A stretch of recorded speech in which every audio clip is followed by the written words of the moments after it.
디모데후서 4장 1절부터 8절 말씀 다 찾으셨으면 저 한 절씩 교독하도록 합니다. 하나님 앞과 살아있는 자와 죽은 자를 심판하실 그리스도 예수 앞에서 그가 나타나실 것과 그의 나라를 두고 엄히 명하노니 너는 말씀을 전하라. 때를 얻든지 못 얻든지 항상 감사하라. 범사에 천국과 가르침으로 정직하며 경계하며 하나라.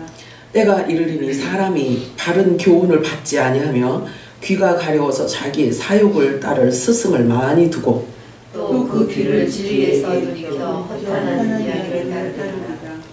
그러나 너는 모든 일에 신중하여 고난을 받으며 전도자의 일을 하며 내 직무를 다하라. 전쟁과 같이 내가 벌써 이루어지고 나의 떠날 시기가 가까웠도다. 나는 선한 싸움을 싸우고 나의 달려갈 길을 마치고 믿음을 지켰으니 이제부터는 나를 위하여 미래를 구하기 위해 되었으므로 곧 이루신 재판장이 그날이 내가 이르게 주실 것이며 내가 아니라 주의 나타나심을 사모하는 자들이리라. 아멘, 아멘, 아멘. 마라나타 세 번 외칠까요? 마라나타, 마라나타, 마라나타. 아멘. 요즘 들어 하나님께서 우리들에게 마라나타 외치는 사람들에게 주시는 메시지가 아주 깊이 오죠? 자, 오늘 읽은 본문 말씀을 가지고 선한 싸움이라는 제목으로 우리 함께 은혜를 나눠보도록 하겠습니다. 오늘도 성령께서 교회들에게 하시는 음성이 여러분들에게 들려지기를 주님의 이름으로 축복합니다. 오늘도 늦은 비 성령의 기름 부으심이 여러분 자신의 정체성으로 말씀으로 인하여서 더욱 분명하게 확정되어지고 확인되어지는 시간이 되기를 바라요. 성경은 이미 기록하고 있습니다. 의인은 없나니 하나도 없다라고 아예 선언을 해놓았습니다. 그리고 선한 이는 하나도 없고 오직 한 분, 하나님 한 분밖에는 선한 이가 없다라고 예수님께서 말씀해 주고 있어요. 그래서 성경은 그렇게 아예 선언되어져 있습니다. 그런데 이 세상에 의인도 없고 선한 이도 하나도 없는데 선한 싸움을 하라는 그 말도 무엇을 의미하는 걸까요? 무엇이 선한 것이며 무엇을 어떻게 싸우는 것이 선한 싸움인가 하는 것입니다. 의미를 잘 아시기 바랍니다. 본문에서 말하는 선한 싸움을 알아보기 위해서는 역시 오직 한 분 선하신 아버지의 뜻을 알아야만, 아버지의 뜻을 알기 위해서는 성경 말씀 안에 그 해답을 찾아야지만 되는 것입니다. 싸움이란 말은 내가 가만히 있는 것이 아니라 반드시 어떤 액션을 취해야 한다는 말입니다. 자, 본문에서 말하는 싸움을 정리해 본다면 다음과 같이 말할 수가 있습니다. 본문에 충실하기 위해 제가 말씀을 찾아봅니다. 자, 바른 교훈의 진리의 말씀을 전파하는 거예요.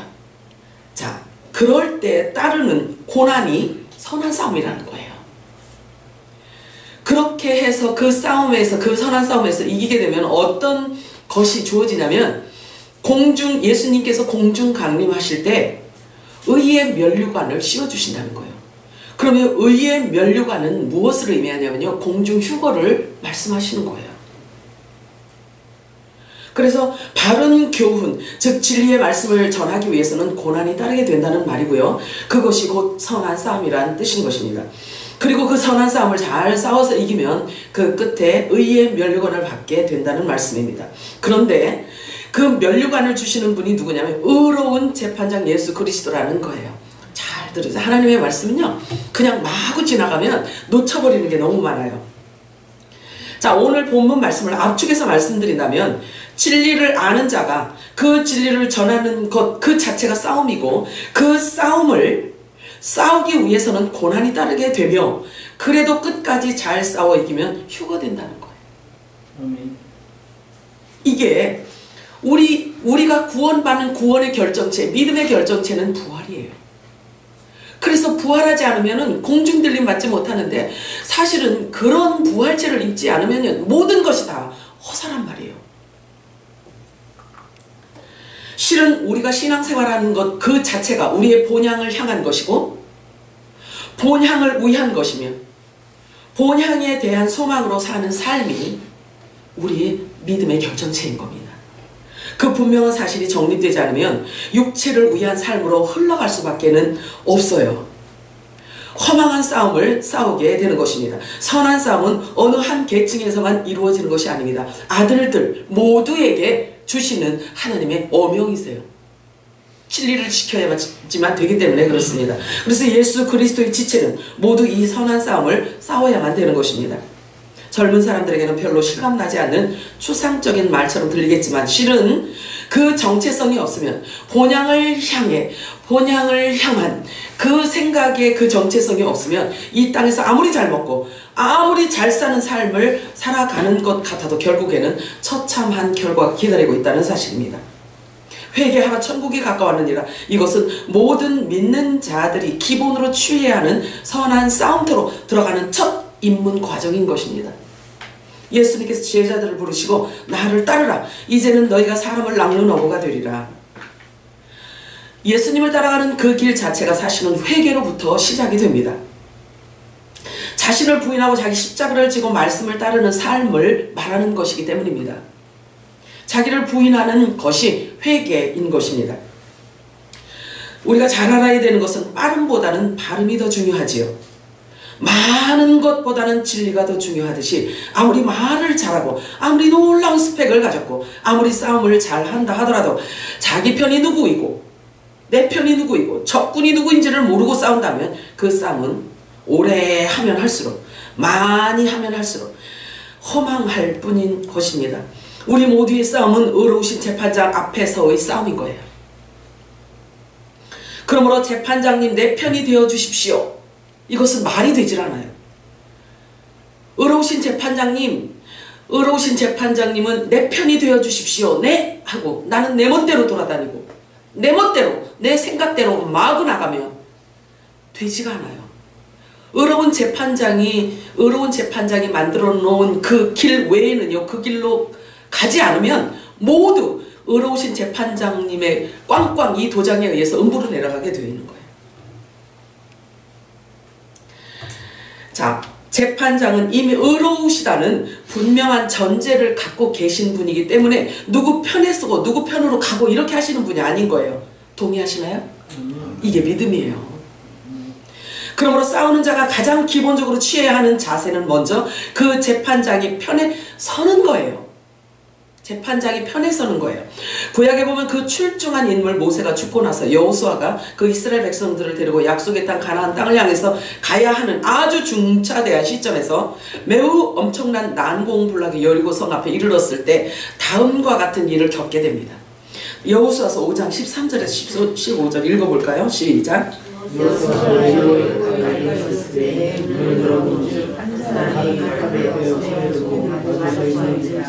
여호수아가 나가서 그에게 묻되 너는 누구를 위하여 아니 그가 이르되 아니라 나는 여호와의 군대의 대장으로 지금 왔느니라 하는지라. 여호수아가 얼굴을 땅에 대고 엎드려 절하고 그에게 이르되 내 주여 종에게 무슨 말씀을 하려 하시나이까. 여호와의 군대 대장이 여호수아에게 이르되 내 발에서 신을 벗으라. 내가 선 것은 거룩하니라 하니 여호수아가 그대로 행하니라. 이런 행동을 우리가 취해야 되는 거예요. 여리고성을 무너뜨리는 것은 네가 하는 싸움이 아니다. 여호와께서 직접 싸우신다는 뜻인 것입니다. 완전히 의롭고 거룩하신 그분의 의를 이루기 위해서 나는 왔다. 그러니까 사실은 이 견고한 여리고성을 성경을 우리들에게 기록되어진 모든 성경은요. 로마서 15장 4절에 보면은 우리들에게 교훈이 되게 하기 위해서 기록했다라고 바울이 그렇게 표현을 하고 있어요. 그러면 보세요. 여호수아가 취한 이 모습을 보면서 이 난공불락의 여리고성, 사람의 힘으로 할 수 없는 이 난공불락의 여리고성은 외부에 있는 게 아니라 저와 여러분 내부에 있는 거예요. 이 단단한 이 쇠로 만들어진 이 난공불락, 이 성을요 무너뜨리는 것은 내가 해서 되는 게 아니에요. 하나님의 불의 말씀이 내 안에 임해서 깨뜨려 주셔야지만 되는 거예요. 이 여리고성 자체도요 내가 해야지 하면 된다 이렇게 갖고 되는 게 아니에요.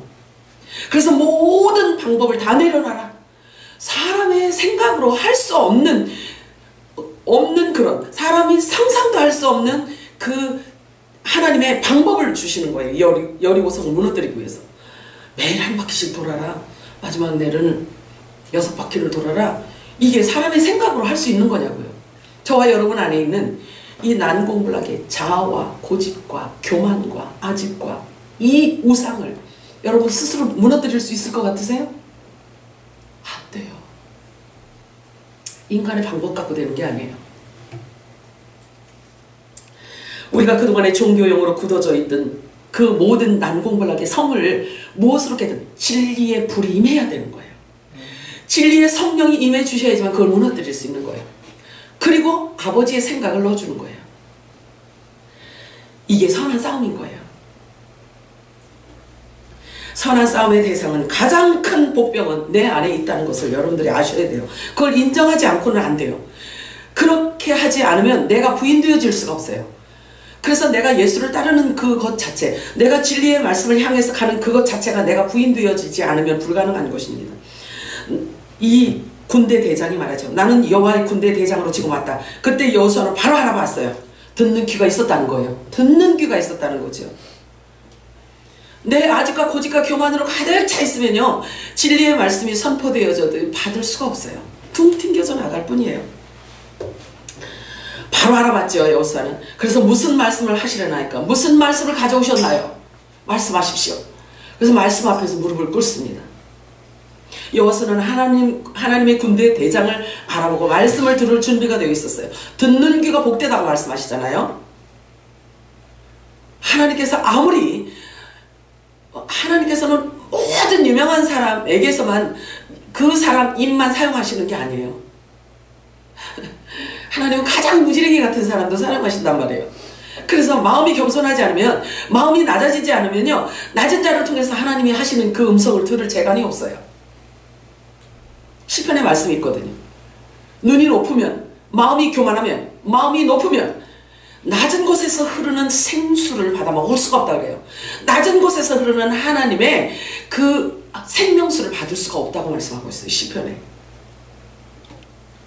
하나님의 말씀이 떨어지는 곳은 거룩하게 됩니다. 온전히 거룩한 생명수이기 때문에 그렇습니다. 너는 너의 권리를 포기하라는 뜻이에요. 신을 벗으라는 뜻은, 신발은 우리가 살아가는 데 필요한 이 삶을 말하는 거예요. 삶의 여정을 말하고 있는 거예요. 신발은 길을 걸어갈 때 신고 다니는 것을 말합니다. 즉 삶의 여정 길을 말하고 있습니다. 그리고 신발을 벗는다는 것은 자신의 주권을 포기하라는 뜻인 거예요. 하나님 말씀 앞에서 내 의지와 내 아집과 교만을 내려놓으라는 거예요. 신발을 벗으라는 것은. 그렇게 되어졌을 때, 내 의지를 포기하였을 때 생명의 말씀이 내 안에 올 수가 있는 거예요. 자신의 의지를 모두 포기하고 여호와 하나님께 자신의 주권을 이양하라는 뜻인 거예요. 신발을 벗으라는 뜻은. 그래서 이 신발을 벗고 네 주권을 하나님께 이양해라 라는 이 표현을 예수님은 뭐라고 말씀하셨냐면 다음과 같이 말씀하셔요. 마태복음 16장 24절 25절 읽어볼까요? 시작. 예수께서 제자들에게 이르시되 누구든지 나를 따르려거든 자기를 부인하고 자기 십자가를 지고 나를 따르시니라. 누구든지 제 목숨을 구원하고자 하면 잃을 것이요 누구든지 나를 위하여 제 목숨을 잃으면 찾으리라. 모든 사람들이 가장 강력한 에너지로 붙들고 있는 게 뭐냐면 생명이잖아요. 그죠? 살고자 하는 생명의 에너지잖아요. 그런데 그 생명 에너지 자체를 하나님께 그 주도권을 하나님께 맡기라는 거예요. 그리고 너는 나를 따라오라는 거죠. 그러면 생명의 저와 여러분이 주여 주여 하는 것 자체가 내 생명의 주인이시여, 내 생명의 주인이시여 이렇게 입으로 외치는 거란 말이에요. 그런데 입으로는 주여 주여 하는데 이 속에는 우상으로, 내가 우상이 되어서 강력한 여리고성이 강력하게 쌓여져 있는 상태라면요, 주님을 따른다고 말할 수가 없는 거예요. 그래서 마태복음 7장에 입으로는 주여 주여 하는데 너의 마음은 나에게서 멀도다 이렇게 말씀하시잖아요. 하나님은 말 갖고 속질 않으시는 분이에요.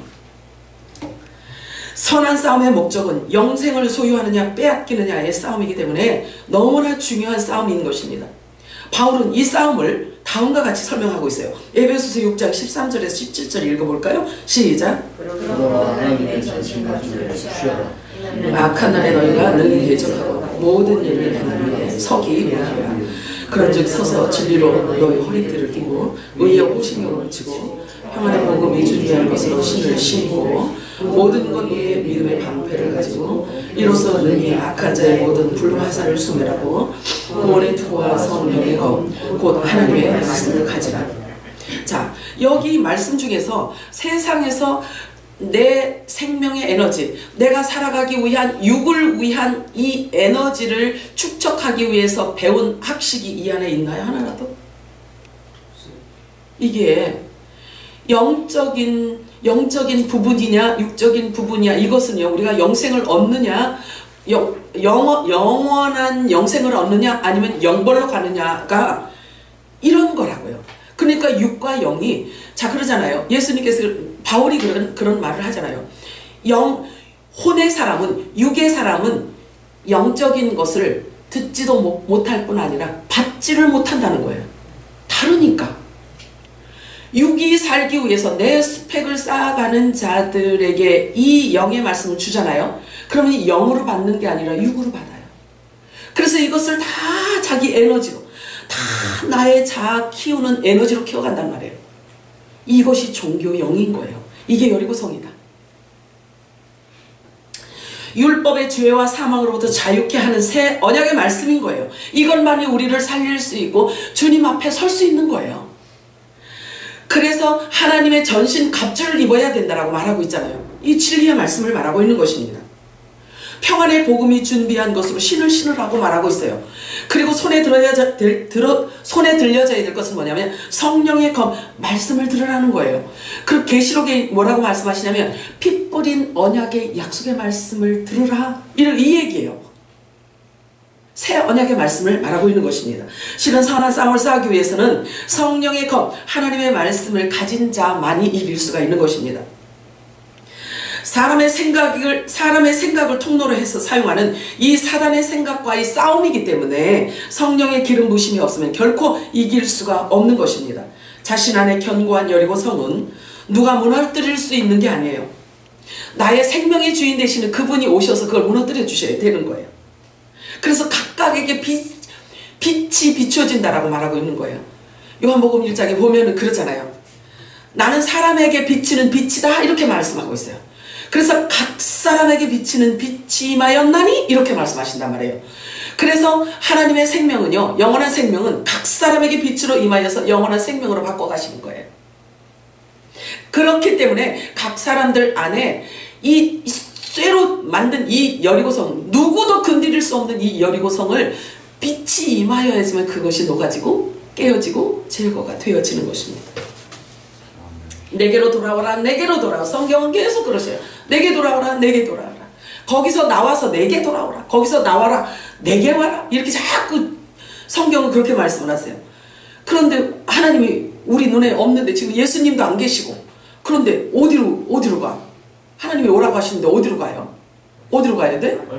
말씀으로 가야 되는 거예요. 그런데 사람들이 그렇게 말씀으로 가는 게 아니고요, 사람을 찾아다니는 거예요. 사람을 찾아다니는 거예요. 그러다 이렇게 지치고 곤고해진 거예요. 그래서 심령이 공고해서 아니 못 살겠어. 그래, 이 마지막 때가 안 돼서 그런 거예요. 때가 안 돼서. 그래서 때가 되잖아. 그러면 우리가 그동안에 종교 생활한 것처럼 이렇게 왔지만, 그러나 하나님의 아들들에게는요, 그 모든 것들이 사실은 차곡차곡 쌓여있어요. 하나님께서 다 그것을 기억하고 계세요. 그래서 그것이 성령이 임하고 각 사람에게 빛으로, 새 언약의 말씀으로 빛이 임하여질 그때, 성령께서 임하여질 때 그 들은 이야기를 무엇으로 바꾸냐면요, 새 언약의 말씀으로 확 바꿔버리시는 거예요. 그래서 우리는 억울한 삶을 산 게 하나도 없어요. 아멘이죠? 그때는 그냥 내 의가 충천해갖고 그 열심히 특심이어서 내 힘으로 그렇게 그냥 해보자고 했는데, 그러면 그때 한 거 억울해서 어떡하지? 가서 다 태내놓으라고 할까? 그 교회 가서 다 내놓으세요. 그건 아니었어요. 그렇게 하지 않아도 돼요. 하나님은 그것을 밑거름으로 삼아서 하나님은 다 기억하고 계세요. 그래서 이제 아들들에게 하나님의 빛을, 각 사람에게 빛을 비춰주셔서 그 모든 것들이 생명으로 함몰되어지는 거예요. 저와 여러분에게 생명으로 하나님이 만들어주시는 거예요. 내게로 돌아오라. 자, 역대하 30장 6절 한번 읽어볼까요? 시작. 이스라엘 자손들아, 너희는 아브라함과 이삭과 이스라엘의 하나님 여호와께로 돌아오라. 그리하면 그가 너희 남은 자 곧 아스루 왕의 손에서 벗어난 자에게로 돌아오시리라. 그럼 이걸 읽으면 이렇게 생각할 수도 있죠. 이스라엘은 저 이스라엘이잖아요. 이렇게 생각할 수도 있는데요. 그런 질문을 갖고 있을까봐 바울이 정확하게 표현을 했어요. 뭐라고 표현했냐면, 이면적 유대인이 진짜 유대인이라고 말하는 거예요. 겉으로 나타난 이 상태가 이스라엘이 아니라 이면적 이스라엘이 실제로 이스라엘이라는 거예요. 이 호세아서 14장 1절 읽어볼까요? 이스라엘아 내 하나님 여호와께로 돌아오라. 내가 불의함으로 말미암아 엎드러졌느니라. 돌아오라고 말하고 있어요. 돌아오라고. 그거 지금 말씀이 지금 생각이 잘 안 나서 지금 설명을 내가 지금 잘 못하고 있어. 아버지. 할례도 마찬가지죠. 이스라엘도 마찬가지고요. 할례도 마찬가지예요. 그래서 바울이 그것을 말하고 있잖아요. 바울이 그것을 표현하고 있는 거예요. 율법에서 말하는 말하자면 이 율법의 사람들, 그러니까 손으로 한 할례자들, 그러니까 이면적 할례가 진짜 할례자라고 이렇게 표현을 하고 있잖아요. 그런데 이스라엘이면 이 이스라엘 이게 아니라는 얘기예요. 이스라엘이라는 뜻 자체가 무엇을 설명하고 있냐면요. 히브리어 원어에 그의 하나님으로 다스리신다 이렇게 얘기하는 거예요. 결국은 예수 그리스도 하나님을 말하고 있어요. 이방인의 하나님도 하나님인 거예요. 그래서 원래 믿음의 조상은 아브라함인데 아브라함은 이방 땅에서 데려온 거잖아요. 그죠? 그래서 온 세상, 온 인류 안에 하나님이 분포되어 있는 하나님의 아들들을 하나님께서 접수하시겠다라는 뜻인 거예요. 믿음의 조상 아브라함을 택할 때부터 이미 그 안에 그게 함축되어 있는 것입니다. 스가랴서 1장 3절 4절 읽어볼까요? 시작. 그러므로 너희는 그의 이름과 구원을 받고 여호와께서 이처럼 이르시되 너희는 내게로 돌아오라. 내 여호와의 말이니라. 그리하면 내가 너희에게 돌아가리라. 만군의 여호와의 말이니라. 너희 조상들을 본받지 말라. 옛적 선지자들이 그들에게 외쳐 이르되 만군의 여호와께서 이같이 말씀하시기를 너희가 악한 행위를 떠나서 돌아오라 하셨으나 그들이 듣지 아니하고 내게 귀를 기울이지 아니하느니라. 여호와의 말씀이니라. 하나님은요 우리들에게 다른 것 원하시지 않아요. 귀를 달라는 얘기예요. 귀와 마음을 달라는 얘기예요. 귀를 달라는 말씀인 것입니다. 이사야서 55장 7절 읽어볼까요? 시작. 악인은 그의 길을, 불의한 자는 그의 생각을 버리고 여호와께로 돌아오라. 그리하면 그가 긍휼히 여기시리라. 우리 하나님께로 돌아오라. 그가 너그럽게 용서하시리라. 아멘이죠. 아버지가 길을 달라고 하시는 거예요. 그래서 하나님 말씀 앞에서는 하나님 우리의 마음 중심을 드리고 귀를 드리게 되면 성령의 음성을 반드시 듣게 되어 있는 것입니다. 그런데 이스라엘 백성들은 그래요. 도무지 어떻게 해야 하나님께로 돌아갑니까? 어떻게 해야 돌아갑니까? 이런 질문을 해요. 우리가 어떻게 해야 돌아갑니까? 지금 이거보다 더 얼마나 더 제사를 더 잘 드려야 돼요? 이렇게 질문을 합니다. 말라기 3장 7절 한번 읽어볼까요? 시작. 만군의 여호와가 이르노라. 너희 조상들은 날로부터 너희가 나의 규례를 떠나 지키지 아니하였도다. 그런즉 내게로 돌아오라. 그리하면 나도 너희에게로 돌아가리라 하였더니 너희가 이르기를 우리가 어떻게 하여야 돌아가리까 하는도다. 이러는 거예요. 지금도 마찬가지예요.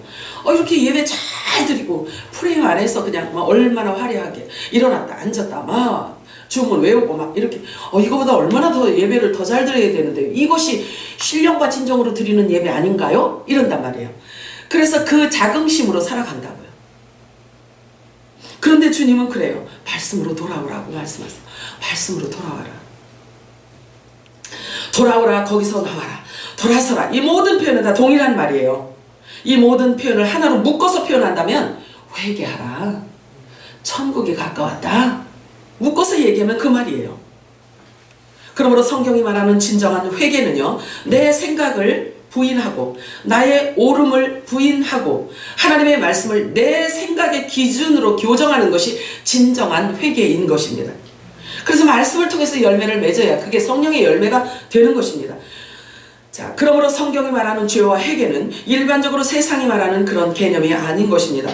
죄와 사망, 구원과 심판에 대한 하나님의 법은 술 먹고 담배 피고 도둑질하고 강도짓하는 세상적 윤리와 도덕적인 그런 기준이 아니에요. 성경이 말하는 기준은.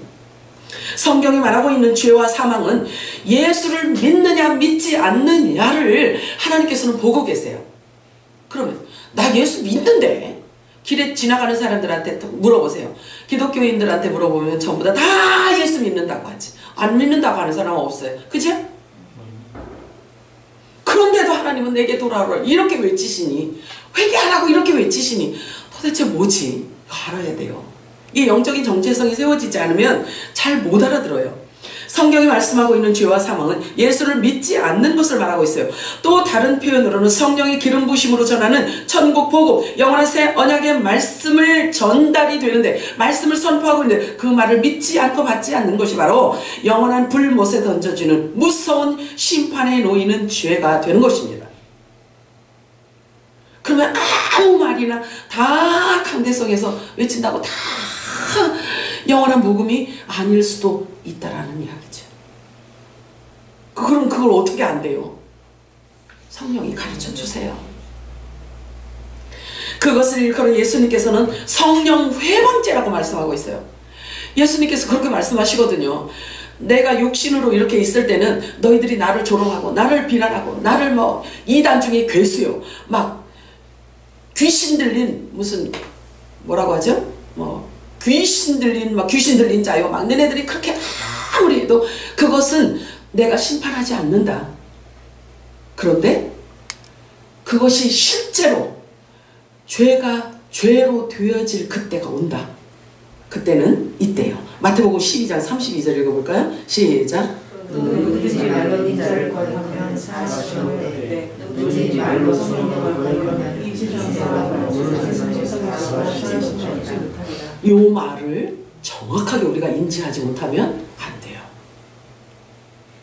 성령을 거역하면 오는 세상 육으로도 구원받지 못하고 영원 불멸로 갈 수밖에 없다라고 예수님께서 이렇게 말씀하세요.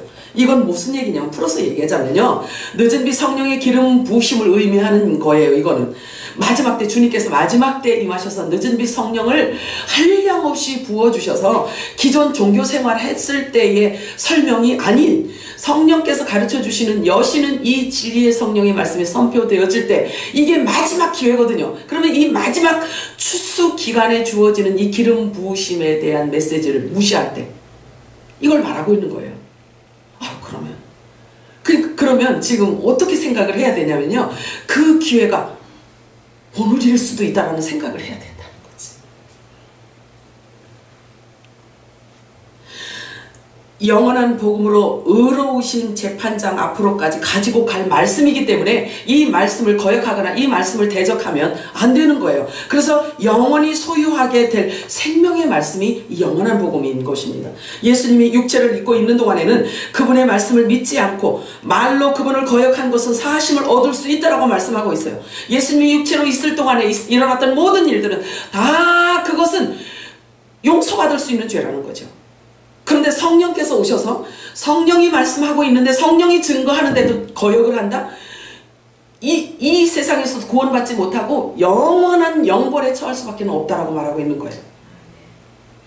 예수 이름으로 세례를 받고 새 언약의 말씀으로 깨끗하게 씻음을 받으면 성령을 세례 받기 때문에, 성령을 선물로 받기 때문에 하나님의 아들의 명분을 받게 되는 것으로 모든 것이 해결이 되는 거예요. 그렇게 되면 믿어라가 아니라 영적인 양식이 가려서 스스로 성령께서 이 말씀을 통해서 우리들에게 말씀해주고 있는 거예요. 알아져요. 그래서 선생이 필요 없다고 말씀하고 있잖아요. 거룩한 분이 기름 부으심을 허락하시면 선생이 필요 없다라고 말하고 있어요. 자, 보세요. 우리가 지금 있죠? 내가 오늘도 그 얘기를 했는데, 자, 성경을 보면요, 성경 말씀이 성취되어져 가고 있는 때가 온다.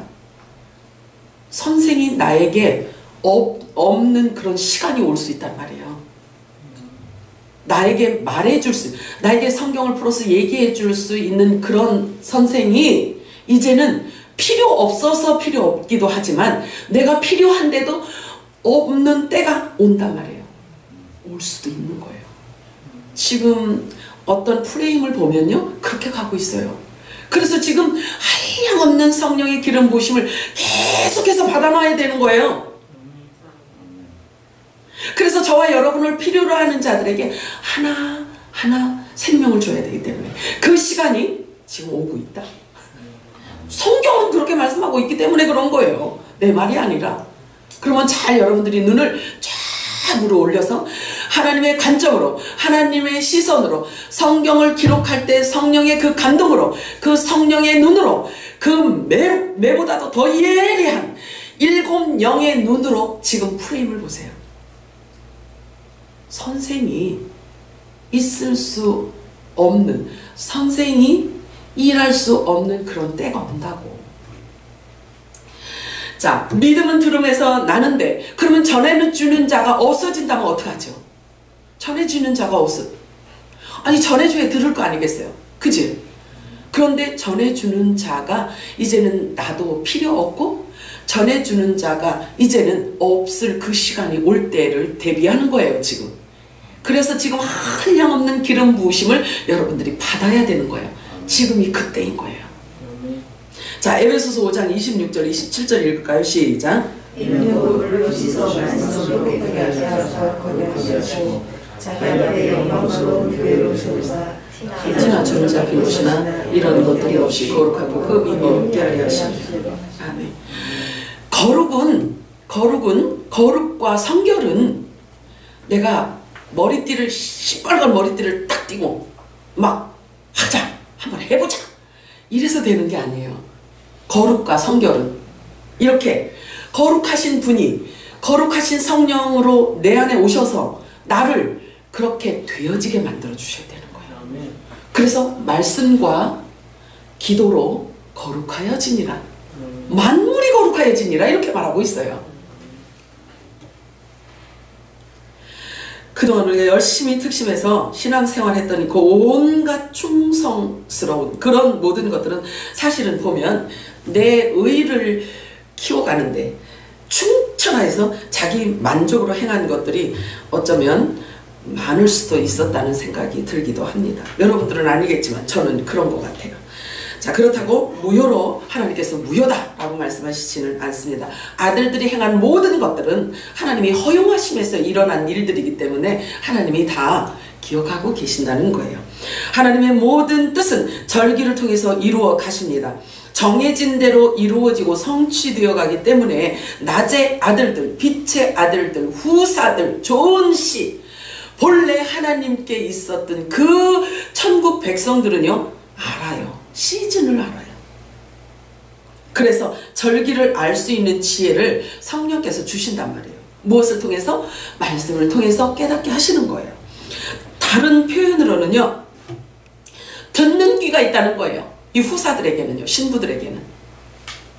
신부들이 신랑이 하는 소리를 들을 수 있는 귀가 없다면 진짜 신부가 아닐 수도 있어요.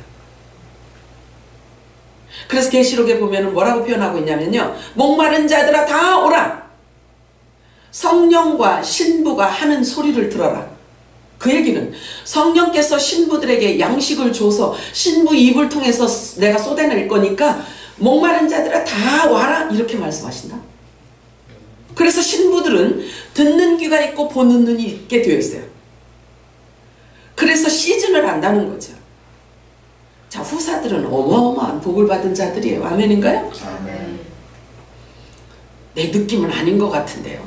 그래도 느낌 믿지 마세요. 감각을 믿지 마세요. 아이고 오늘은 은혜도 없고 그냥 뭐 졸리기만 했는데요. 그거는 육의 감각일 수가 있으니까 염려 마세요. 사람의 감각과 사람의 느낌과 관계없이 여러분 안에 영은 하나님의 말씀이 영의 양식이 선포되어지면 그것을 받아먹고 있어요. 여러분들 눈은 자고 있는데 여러분 영은 받아먹어요. 걱정하지 마세요. 졸려도 교회 와서 주무신 그럼 돼요. 자, 그래서 듣는 귀 있는 자가 복되다라고 말씀하죠. 그죠? 자, 그래서 신부를 통해서 마지막 때에 외치게 해주셔요. 이건 약속이에요. 약속. 그러므로 신부는 신랑이 간 곳을 안다고 말하고 있어요. 예수님이 말씀하셨어요. 너희는 말이야, 내가 없어져도 내가 간 그곳을 너희들은 안다. 제자들에게 그렇게 말씀하세요. 제자는 제자 이꼬로, 후사 이꼬로, 아들 이꼬로, 신부예요. 같은 말이에요. 그죠? 자, 자, 그래서 신부는 신랑의 소리를 알아듣게 되어 있어요. 신부는 신랑이 오는 때를 알기 때문에 그렇습니다. 신부는 신랑과 깊은 교제가 이루어지기 때문입니다. 내가 어디로 가는지 그 길을 너희가 아느니라. 요한복음 14장 4절에 말씀하고 있어요. 예수님께서 요한복음 14장은 뭐라고 하시냐면 그러잖아요. 얘네들아, 너희들은 걱정하지 말아라. 내가 처소를 예비하면 내가 너희들을 위해서 처소를 예비하러 간다. 근데 처소를 예비하면 내가 다시 와서 너희들을 데리고 그 처소, 내가 만든 처소로 너희들을 데리고 갈 거야. 이렇게 말을 해요. 그리고 나서 그러니까 막 이제 제자들은 어디로 가시는데요? 막 이제 이러잖아요. 그런데 예수님께서는 그냥 그런 질문도 아랑곳하지 않고 너희들은 내가 가는 그곳을 안다. 이렇게 말해요. 너희들은 안다. 성령께서 오시면 알게 하신다는 거예요. 성령께서 오시면 아들의 유전자를 갖고 있는 자들에게 와서 이미 본래 예수 그리스도의 말씀 안에 있던 생명이기 때문에 예수님이 누렸던 그 영광을 보게 된다는 거예요. 그래서 어디로 가는지를 알게 된다는 거예요. 자, 그래서 예수님은요 6월절 전날에 제자들, 6월절은 예수님 돌아가시는 날이잖아요. 그치? 그거는 뭐 구약부터 그렇게 계속 말씀해 왔기 때문에. 자, 그래서 6월절 첫날에 제자들과 즉 신부들과 약혼식을 합니다. 그게 성찬식이에요. 자, 약혼식을 하시면서 약속을 하셔요. 내가 가는 것은 너와 지금 이거는 약혼식이다. 그런데 내가 처소를 예배하러 가는데 그 처소는 어떤 처소냐면 우리가 결혼식 하는 처소야. 내가 그 결혼식 하는 처소를 예배하면 다시 올 거야. 그 처소를 오늘 가르쳐 드릴게요. 계시록 21장 12절에서 14절 읽겠습니다. 시작.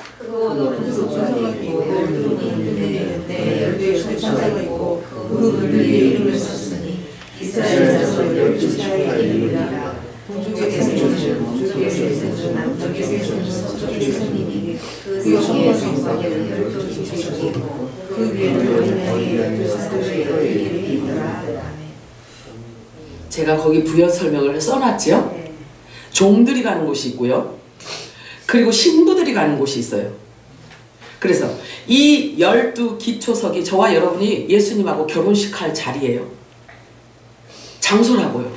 그런데 여러분들이 이 종들이 가는 이 문에 들어가시면요.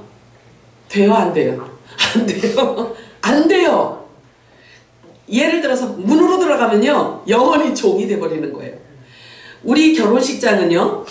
이 12기초석입니다. 아셔야죠? 아셔야 돼요?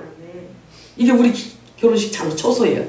이 처소를 예배하면 예수님께서 오셔서 우리를 데리고 가서 여기서 그 성대한 결혼식을 하게 될 거예요. 본래 말씀 안에 있던 생명이기 때문에 안다라는 거죠. 이렇게 말하면, 자 보세요. 이렇게 말하면 아들의 유전자가 없는 자들은 말하자면요, 이제 쭉 그동안의 이야기를 들어왔으니까 이제 요 길이 났잖아요. 그지? 아들과 종과 여자와 남자와 이 길이 나 있잖아. 그래서 이 길이 나 있기 때문에 그 길에 들어선 자들이 생각을 갖고 그 길로 이렇게 가다 보니까 이게 보여지는 거야. 안 그러면 이 길로 가지 않던 생짜배기한테 이 이야기를 하고 이게 우리 결혼식 처소라고 하면요, 여기서 예배 드리다 말고 도망간다. 뭔 신나라 까먹는 소리 하냐고. 자, 아모스 3장 7절 읽어볼까요? 시작.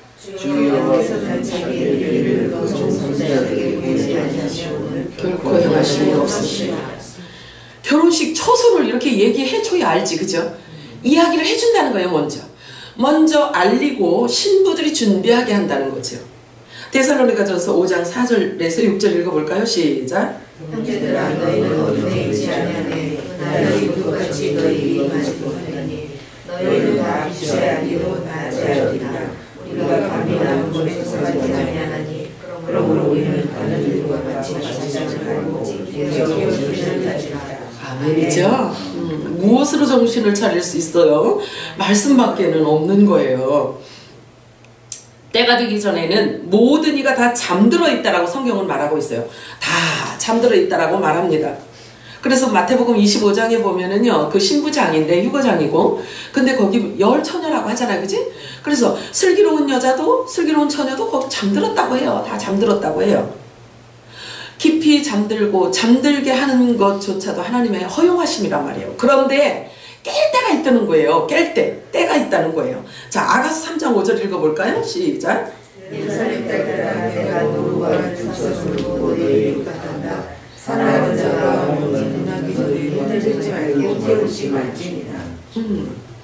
아가서는 예수님이라는 말이 한 군데도 나오지 않았어도요, 실은 신부와 신랑을 찬양하는 그 아름다운 편지예요. 아름다운 모습인 거예요. 자, 그래서 사랑하는 신랑이 신부를 깨울 때까지 그냥 냅두라는 거예요. 그냥 냅두래요. 깨닫지 못하고 그냥 이렇게 그냥 죄와 사망의 율법 아래에 있는 것 같아도 결국은 사랑하는 이로 인하여 그를 깨워서 끌어낸다는 거죠. 자, 요한복음 11장 11절 읽어볼까요? 시작. 이 말씀을 하신 후에 또 이르되 우리 친구 나사로가 잠들었도다. 그러나 내가 깨우러 가노라. 자, 단어 하나하나를 중요하게 봐야 돼요. 우리 금요일날 친구에 대해서 말했죠. 그죠? 본질이 같은 자, 그죠?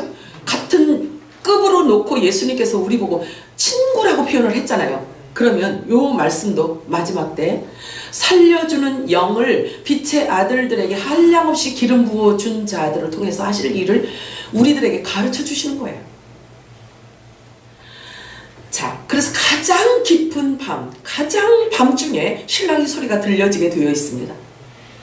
그러면 어둠으로, 죄악으로, 악으로 가득 차 있을 때 신랑이다 맞으러 나오라 이렇게 말한단 말이에요. 그러면 저와 여러분이 그동안에 기름 부음을 계속 받고 있으면 공중에서 신랑의 나팔 소리가 들려질까요? 못 알아들을까요? 당연하지. 그래서 지금 기름 부어주시고 계시는데요. 믿으시기 바랍니다. 그래서 늦은 빛 성령의 기름 부으심은 무덤에 있는 나사로를 깨우는 예수님의 이 역할도 하신다는 거예요.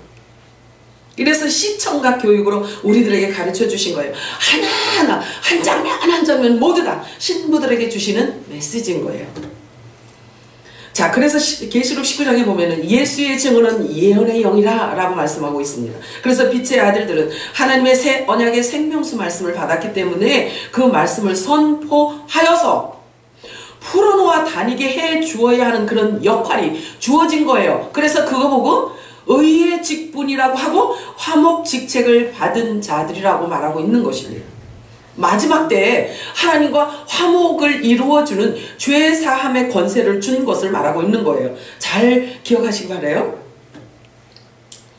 자, 그래서 피 뿌린 생명의 말씀을 받은 영원한 복음을 받은 자들을 말하고 있습니다. 그래서 그들은 살려주는 영을 받은 자들이기 때문에 그들의 입을 통해서 나가는 이 생명수는요, 이 부활의 영은 사람을 살리는 것이에요. 곧 부활의 영인 것입니다. 에스겔서 3장 17절 읽어볼까요? 시작. 인자야 내가 이것을 족속의 파수꾼으로 세웠으니 너는 내 입의 말을 듣고 나를 대신하여 그들을 기억하시라.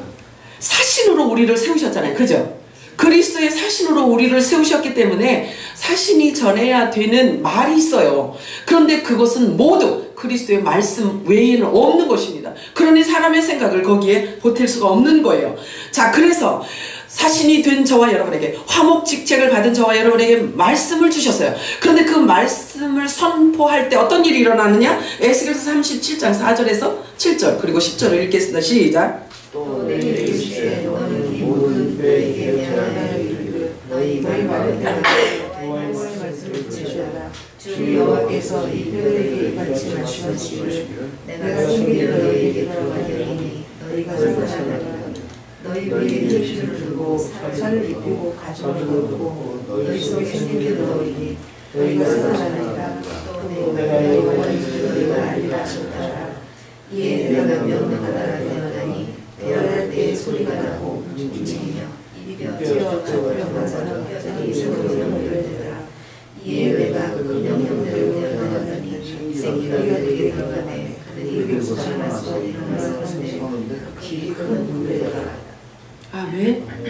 깊이 묵상하시면서 말씀을 읽으셔야 됩니다. 자, 이 대언자라 할지라도요, 아무리 하나님이 쓰는 대언자라 할지라도요, 하나님께서 해라 할 때 해야 되는 거예요. 입으로 말해라 할 때 해야 되는 거예요. 그리고 대언자라 할지라도 말을 넣어주시고 해라 할 때에 외쳐야지만 되는 것입니다. 자, 그래서 이 대언자의 역할도 때가 있고 시간이 있는 것입니다. 군대는요, 싸움을 전제로 하는 기간이잖아요. 그지? 네, 큰 군대가 되었다라고 말하고 있는데, 군대는 싸움을 전제로 하는 기관이에요. 하나님은 이스라엘 백성을 애굽 땅에서 꺼내내 오실 때요, 오합지졸의 백성인데도 불구하고 400년 동안 포로로 있었음에도 불구하고 그들을 일컬어 하나님은 뭐라고 표현을 하고 있냐면, 그들은 나의 군대, 여호와의 군대, 하나님의 군대, 이 군대래요. 반드시 어떤 싸움인가는 어떤 싸움에 이제 노출됐다라는 이야기요. 그죠? 이게 영적인 싸움인 거예요. 자, 이제 이 마지막 때는 예수님의 입에선 양날 가진 검보다 더 예리한 칼이 나갈 것입니다. 그래서 말씀을 불어서 그 말씀 앞에 우리가 붙어 있기만 하면요, 그 말씀을 통해서 나가는 그 말씀 자체가 불이 되는 거예요.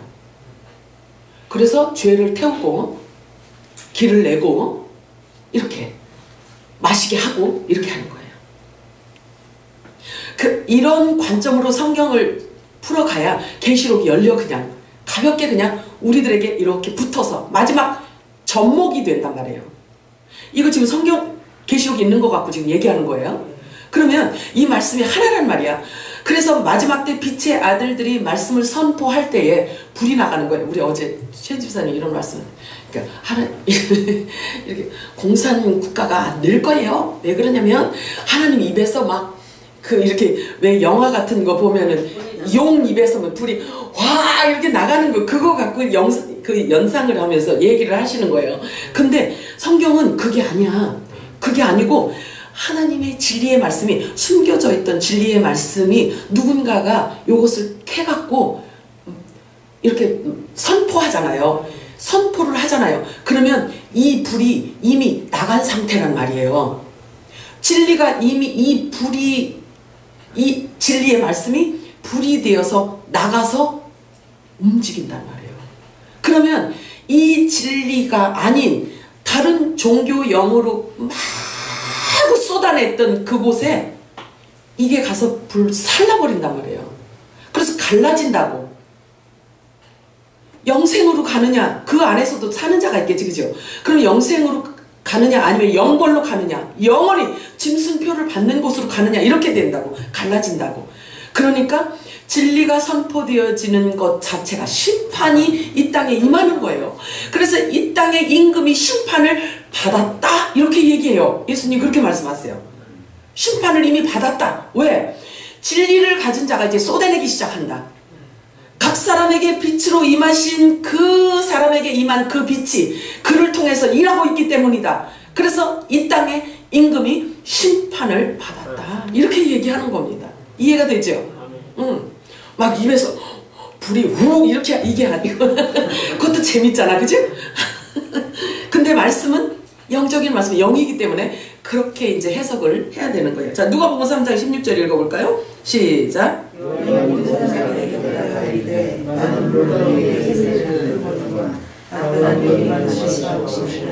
나는 그의 신발끈을 풀기도 간다하지 못하겠다. 그는 성령과 물로 너의 메시지를 주십시오.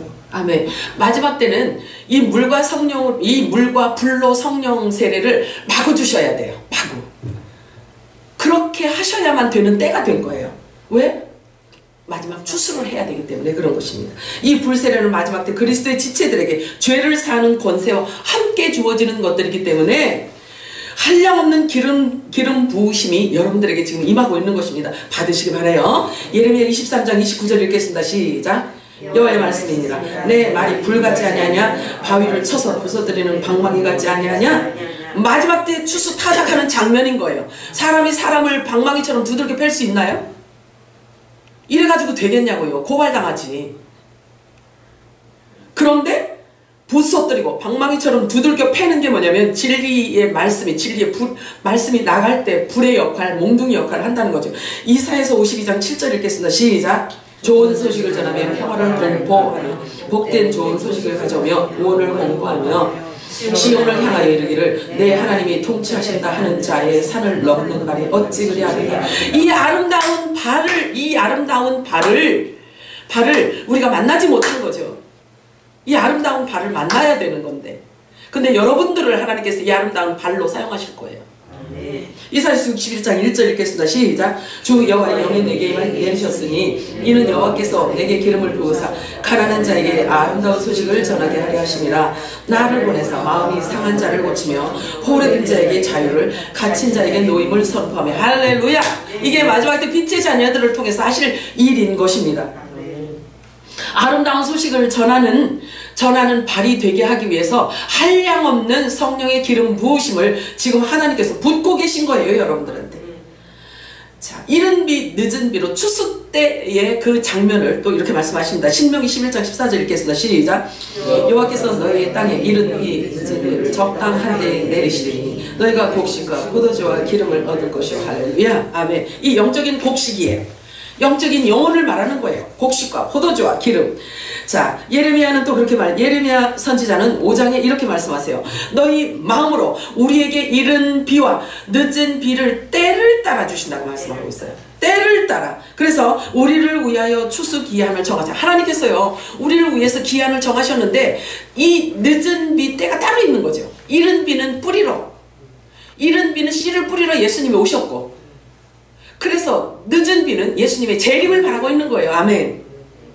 그래서 예수님의 재림 전에 그 알곡들을 추수하기 위해서 하나님은 너무나 기대를 많이 하고 계신 거예요. 저와 여러분을 눈에 넣어도 아프지 않을 그런 보배로 저와 여러분들을 지금 보고 있는 거예요. 하나님의 눈동자라고 표현을 하고 있어요. 그래서 하나님의 눈동자를 건드리면요, 하나님 눈동자를 건드리게 되는 거예요.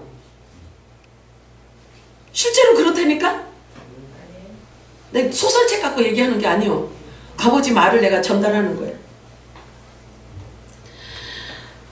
자, 요엘서 2장 23절 읽어볼까요? 시작. 너희는 너희가 여호와를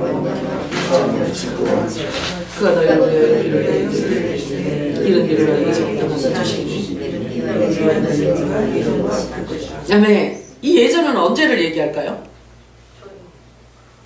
이 예전이라는 것은요, 초림도 초림이지만 에덴을 회복하시겠다는 거예요. 그래서 천년왕국으로 들어가는 것을 예비한 늦은 비 임하는 것은 천년왕국을 대비하는 거예요. 자, 이른 비로 내려주신 이유는요, 이른 비는 씨를 뿌리기 위함이에요. 예수님이 오셔서는요, 죽으셔서 천국의 아들들을 뿌려놓은 거예요. 씨를 뿌려놓은 거예요. 그래서 이른 비는 씨를 뿌리는 때고요, 늦은 비 내려주시는 이유는 추수하기 위해서예요. 본래 말씀 안에 있던, 보이지 않는 생명으로 있던 저와 여러분을 보이는 하나님의 아들들로 만들어서 데려가려고.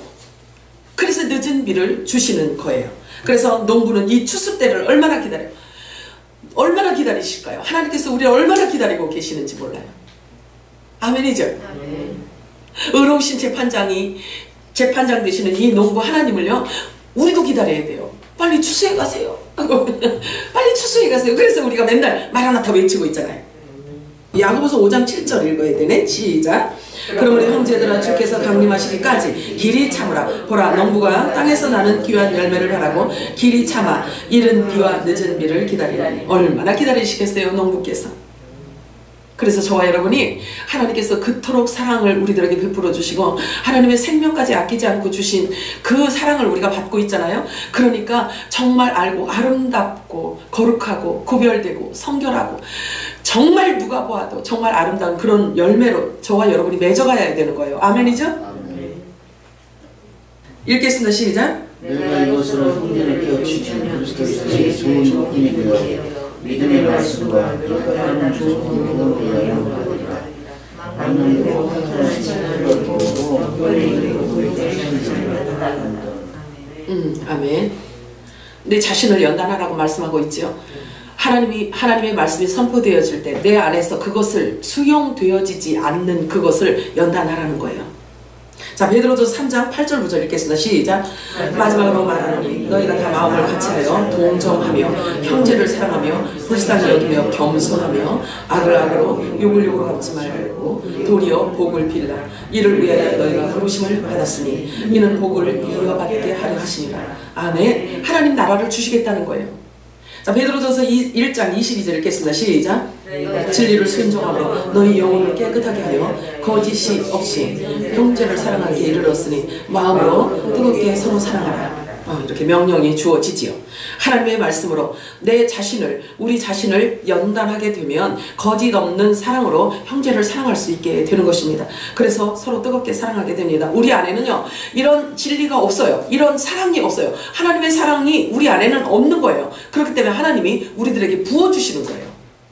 말씀으로 함께 우리들에게 그 사랑을 부어주시게 됩니다. 나 자신도 이렇게 행할 뿐만 아니라 사랑하는 지체들과도 서로 이 말씀을 전하고, 그리고 그들도 순종할 수 있도록 함께 돕고 섬겨야 한다는 사실을 우리 잊지 말아야 합니다. 그래서 믿음이 큰 자는 작은 자를 받아라, 이렇게 말씀하고 있어요. 받아서 함께 그 일이, 그 문제가 내 문제인 것처럼, 그 부족함이 내 부족한 것처럼 함께 하라는 거죠. 오늘이 마지막인 것처럼, 또는 오늘이 천년의 시작인 것처럼 살아가시기 바랍니다. 말씀 앞에서 겸손하시기 바랍니다. 한량없는 성령의 기름 부심이 있게 될 것입니다. 그것이 곧 육을 벗는 것이며 그리스도의 할례를 받는 것이기 때문입니다. 그렇게 그리스도로 할례를 받는 자는 육의 몸을 벗기 때문에 자기의 의가 하나도 없어지는 거예요. 그래서 그 안에 우리가 고백하는 것처럼 그 안에 예수만 남게 되어지는 것입니다. 자기 의가 있으면 안 되는 거예요. 자, 그래서 오직 아버지의 의를 이루기 위해서 우리의 모든 삶을 다 불살라 드리시기를 바랍니다. 저와 여러분 모두가 다음과 같은 동일한 고백을 하는 그 주인공들이 되시기를 바랍니다. 우리의 고백이에요. 진정한 고백이 되시기를 바랍니다. 고백하도록 하겠습니다. 사도행전 20장과 갈라디아서 2장과 디모데후서 4장 우리 함께 읽겠습니다. 시작. 내가 달려갈 길과 주 예수께 받은 사명 곧 하나님의 은혜의 복음을 증언하는 일을 마치려 하면은 나의 생명조차 조금도 귀한 것으로 여기지 아니하노라. 내가 그리스도와 함께 십자가에 못 박혀나니 그런즉 이제는 내가 사는 것이 아니요 오직 내 안에 그리스도께서 사시는 것이라. 이제 내가 육체 가운데 사는 것은 나를 사랑하사 나를 위하여 자기 자신을 버리신 하나님의 아들을 믿는 믿음 안에서 사는 것이라. 나는 선한 싸움을 싸우고 나의 달려갈 길을 마치고 믿음을 지켰으니 이제 후로는 나를 위하여 의의 면류관이 예비되었으므로 주 곧 의로우신 재판장이 그날에 내게 주실 것이며 내게만 아니라 주의 나타나심을 사모하는 모든 자에게 도우니라. 마라나타. 하나님 아버지 고맙고 감사합니다.